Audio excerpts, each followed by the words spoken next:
घरेलू तशद्दुद का निशाना बनती रही अपने शोहर की जानिब से और वो मुसलसल इसको तशद्दुद का निशाना बनाता रहा। दिन रात टॉर्चर, ताने, वल्दियत ही इसकी चेंज कर दी बड़े बेटे की। मुझे तो उन्होंने एक साइड पे फेंक ही दिया था। अगर तबीयत ठीक भी नहीं थी, उनकी खिदमत पूरी की है मैंने, एक एक इंसान की है, खिदमत की है। जिसने जो कहा हर बात मानी है, लेकिन अब मेरे बच्चे मुझसे छीने गए, ये मुझसे बर्दाश्त नहीं हुआ। लोगों ने हमें बताया कि इतना जुल्म गाड़ी में ही जेवर उतारा, जेठ ने और जेठानी ने और नंद ने। बिस्मिल्लाहिर्रहमानिर्रहीम, अस्सलाम वालेकुम नाज़रीन, आप देख रहे हैं MYK न्यूज़। मैं हूं नदीम खालिद। आज हमारे साथ ये बच्ची अनम मौजूद हैं जिसके 3 बच्चे हैं और घरेलू तशद्दुद का निशाना बनती रही अपने शोहर की जानिब से और वो मुसलसल इसको तशद्दुद का निशाना बनाता रहा। लेकिन जब जो है उसने बच्चों पर तशद्दुद करना शुरू कर दिया और इसको घर से निकाल दिया, उसके बाद क्या कार्रवाई हुई, सबसे पहले इनके वकील मेरे साथ मौजूद हैं, उनसे जानते हैं। ये बताएँ कि ये क्या मामला है घरेलू तशद्दुद का? ये बच्ची अनम आपके पास आई, क्या मामला था? ये इसकी शादी हुई थी 2019 में। ये लाहौर के रहने वाली है, वो गुजरांवाला के रहने वाले हैं। तो शादी के बाद ही को हालात साजगार नहीं इसके रहे। अल्लाह ताला ने एक बेटा दिया, फिर दूसरा दिया, फिर तीसरा, 3 बेटे हैं इसके। लेकिन जब इसकी हद होगी कि बहुत ज़्यादा तशद्दुद करने लगा, फिर बच्चों को मारने लगा, तो इसने अपने घर फ़ोन किया। इसका वालिद और भाई वहाँ गए 23/5/2026 को। तो मदर भी इनकी गई, वहाँ भी जाके उन्होंने ये पैचअप के लिए गया, लेकिन उन्होंने ऐसी कोई पैचअप की सूरत हाल पैदा नहीं की। उनको भी मारना पीटना शुरू कर लिया, बच्चे स्नैच लिए, इनको घर से निकाल दिया। तो ये फिर पहले तो रिस्पेक्टेबल्स के थ्रू अपनी कोशिश करते रहे कि मैटर सॉल्व हो जाए। जब किसी तरह से भी वो किसी बात पे नहीं आए, तो इन्होंने फिर मेरे साथ रब्ता किया। मैंने इन्हें कहा कि हमारा जेवर भी स्नैच कर लिया है, हमें मारा भी है, हमारा सामान भी जब्त कर गए सारा। हमने फिर फर्स्टली इनको बच्चों के लिए हमने हेबियस फाइल की honourable Lahore high court Lahore में। तो lordship mister justice Tariq Nadeem साहब ने मेहरबानी करते हुए, चूँकि बच्चों की उम्रें कम थी, कानून के मुताबिक बच्चे माँ के हैंड ओवर कर दिए। इसके अलावा भी कोई फैमिली कोर्ट के केसेस भी चल रहे हैं या शुरू कर रहे हैं दीगर केसेस? एक जो सामान हमारा लिया है, सामान जहेज़ के लिए और दीगर चीज़ों के लिए, ये अब भी इसका माइंड नहीं बच्ची का कि मैं उसको छोड़ दूं, लेकिन इज़्ज़त के साथ और अपनी रिस्पेक्ट के साथ रहना चाहती।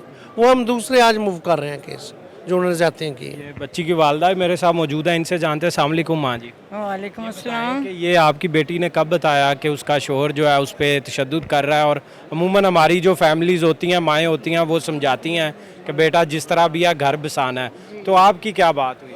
बिस्मिल्लाहिर्रहमानिर्रहीम। मैं इनसे पूछती रहती थी इससे, और ये बताती नहीं थी, पर ये कि अम्मी ठीक हूँ, अम्मी ठीक हूँ। नंदे भी इतना जुल्म करती हैं, सास भी इतनी जुल्म किया, सास ने भी किया, और खामन तो जेठ जो हैं सब ही जुल्म करते हैं। कोई इंसानियत है नहीं उनके नाम। फिर आपको कैसे पता लगा जब तशद्दुद का ये तो फिर मैंने बेटी की हालत देखी, फिर मेरे बेटे की शादी थी, तो वहाँ पे उन्होंने ना, लोगों ने देखा उनको, हमें नहीं पता क्योंकि हम तो बिजी थे। लोगों ने देखा, खींच के लेके जा रहे हैं, ज़बरदस्ती गाड़ी में बिठा रहे हैं। ये कह रही है कि मुझे 1-2 मिनट के लिए दे दो, आखिर भाई की शादी थी, तो चलो कोई बात नहीं, इंसान रह भी लेता है।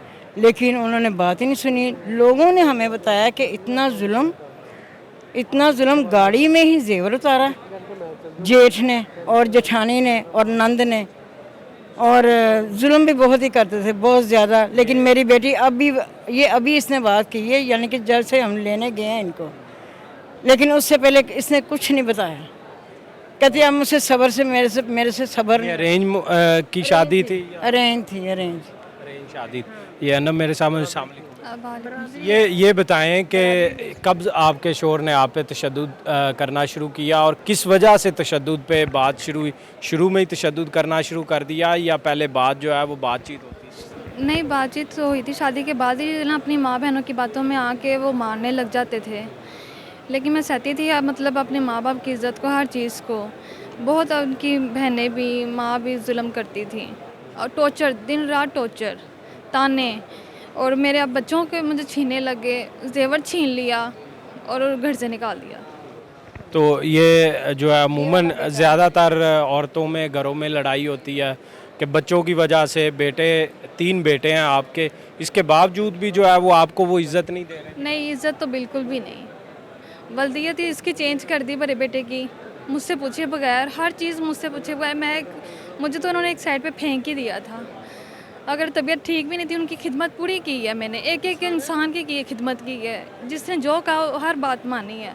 लेकिन अब मेरे बच्चे मुझसे छीने गए, ये मुझसे बर्दाश्त नहीं हुआ, फिर इसलिए मैंने अपने माँ बाप से बात की। आप अभी क्या चाहती हैं, अभी आपका क्या मुतालबा है, आप ये मामलात किस तरह लेकर चलना चाहती बस मेरे हस्बैंड को होना चाहिए और मैं किसी से नहीं कुछ कहूँगी। हैं? आप अपने शोहर के साथ अभी भी रहना चाहती हैं? ये मेरे अल्लाह को पता है, लेकिन उन्होंने अच्छा नहीं किया, मैं कुछ नहीं कह सकती। बस आप क्या चाहती हैं माँ जी, क्या इस मामले का हल आपने बेटी पे मुनसिर है, बेटी ने बसना है, मैंने तो नहीं ना। जब बेटी पे इतना जुल्म, बेटियों ने भी इतनी गालियाँ निकाली उस दिन जब हम लेने गए, हमारे सामने नहीं वो ज़रा सा भी झिझकी कि हम ना ऐसा करें, लेकिन उन्होंने तो ऐसे जैसे खुलेआम गुंडागर्दी। 2019 में ये शादी हुई नाज़रीन, और 2026 में आके ये खूबसूरत बच्चे भी हैं, और जो खातून है वो अभी भी अपने शोहर के साथ शायद रहने पर ही रज़ामंद है। लेकिन मामलात जो हैं वो इस हद तक अब कानूनी कार्रवाई जो है वो क्या बनती है, ये तो फ़िलहाल देखना होगा। मुझे दें इजाज़त, अल्लाह निगहबान।